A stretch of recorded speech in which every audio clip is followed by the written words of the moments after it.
Let's bring in Greg Abbott, the Republican governor of the great state of Texas. So according to a Fox News poll, Governor, a record number of people believe that the situation on the southern border is either an emergency or a major problem. The total of that is 87%. The closest it was back in October of 2023, when 85% of people felt that. Where are we now in terms of the border, and how does that play into the election?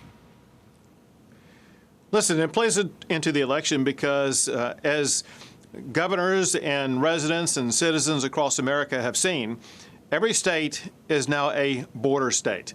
It's not something that just happens in Texas or Arizona. It happens in Georgia and Pennsylvania and Wisconsin with regard to the importation of fentanyl, with regard to people losing their lives because of criminals and rapists that have been allowed in by Kamala Harris in her responsibility as being the person in charge of the border.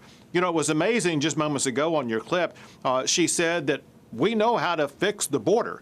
They've had the ability to fix the border for more than 3.5 years now.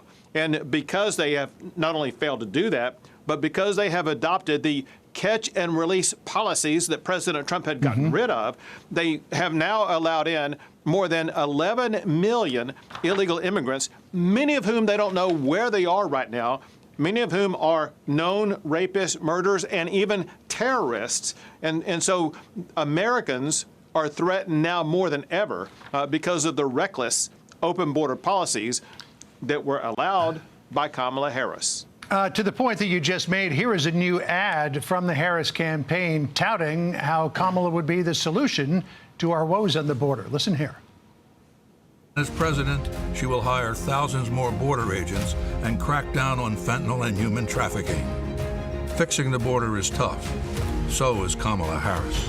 As you point out, she was appointed border czar back in March of 2021. What has she been doing for the past 3.5 years? Why is she only turning her eye toward fixing it now? And in terms of how broken it has become, look at these statistics for the Tucson sector, which includes Cochise County there.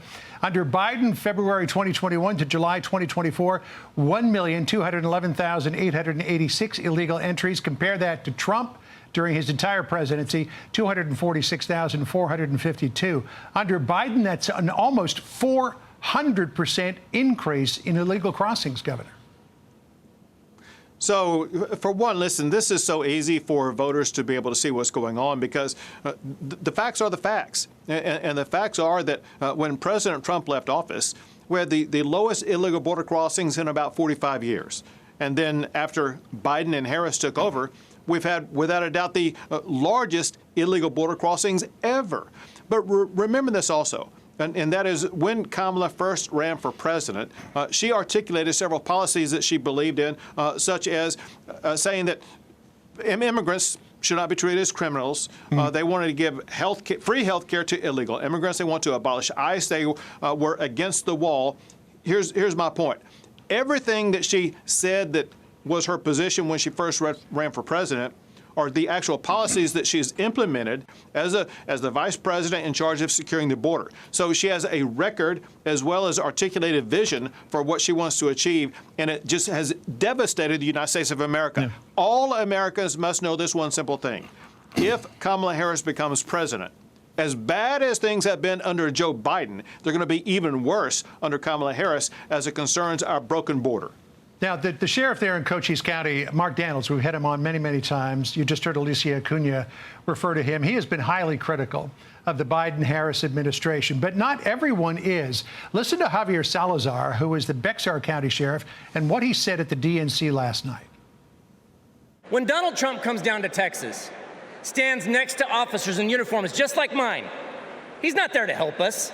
Don't think that, not for a second. He is a self-serving man. Now, Kamala, on the other hand, has been fighting border crime for years. She's gone down to Mexico and worked to stop the traffickers. And when the traffickers didn't stop, she put them in jail. What do you make of that, Governor? Well, it's wrong for two ways. One is by the policies that Kamala has implemented, she's actually facilitated border crime by ending catch and release, by allowing illegal immigrants to come in who are very dangerous and go across the entire country and commit mayhem.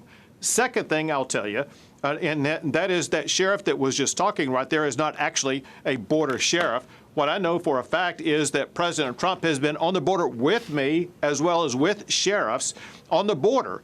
And the border sheriffs rally behind President Trump because they know he is the only president who's ever really stepped up and actually secured the border and provided those local border sheriffs the resources and tools and support they need to better secure the border.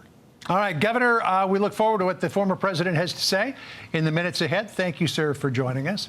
Hey everyone, I'm Emily Campagno. Catch me and my co-hosts Harris Faulkner and Kaylee McEnany on Outnumbered every weekday at 12 p.m. Eastern, or set your DVR.